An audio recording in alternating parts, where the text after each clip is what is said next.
Big Bang video, I've been getting an increased amount of messages from Muslims. And no, they are not death threats or any kind of aggressive or insulting messages this time.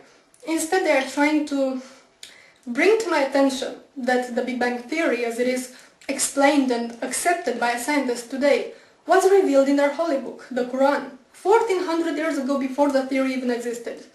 And they argue this by bringing certain verses in the Quran which, interpreted correctly, they say, clearly describe the Big Bang cosmological model. I will insert them in the sidebar. Also, if you do a search on YouTube by the terms Quran and Big Bang, you will see what I mean, it's all over the place.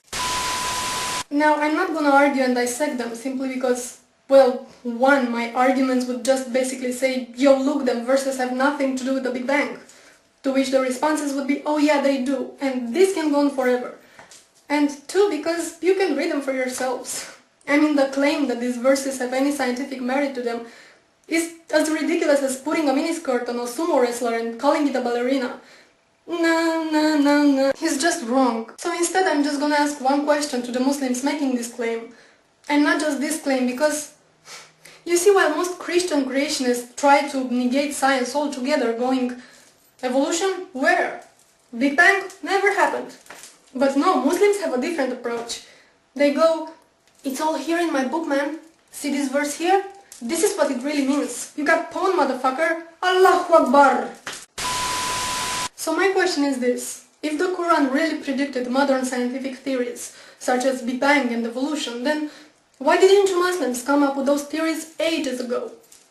If all those things were revealed in your holy book 1400 years ago, it means that you had 1400 years at your disposal to explain to us infidel fools how things really work. But you didn't, did you? It was only after the Big Bang theory was worldwide accepted by the scientific community that you decided to claim, well, Allah said it first. And same goes with evolution. So, why? I'm just asking. You know, there's something really bugging me, and it always annoyed me on some level, but it just seems to annoy me more and more, is how religious sensitive we are. And especially when it comes to Islam. I'm sure you remember when Western Standard magazine published those cartoons, those Muhammad cartoons, that all hell went loose. And the publisher of the magazine was interrogated by the Canadian Human Rights Committee because he disrespected this holy religion that doesn't even know the meaning of human rights. It's sadly ironic. And this wasn't an isolated case. The same thing happened to Maclean magazine, I think it was, in 2008. Or the movie Fitna, which got banned. And the filmmaker was prosecuted and investigated and banned from entering the UK. All this while he was under constant death threats from Muslim extremists who were offended that he portrayed Islam as being violent. Again, the irony. And what annoys me even more is the converts. The people who weren't indoctrinated into this religion from childhood, but grew up exposed to human rights values. For now to convert to Islam and come preach how wonderful and sciency and peaceful it is. The religion of peace that punishes apostasy with death. Oh, how great it is to live in the Western society and get all religious sensitive and offended when a particular dogma is criticized. Do you know that 1/3 of the world doesn't even have religious freedom?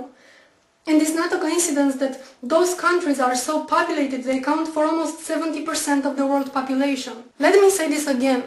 70% of the world population doesn't have religious freedom. You will have to look at the calendar and see what year it is, and ask yourself, what the fuck?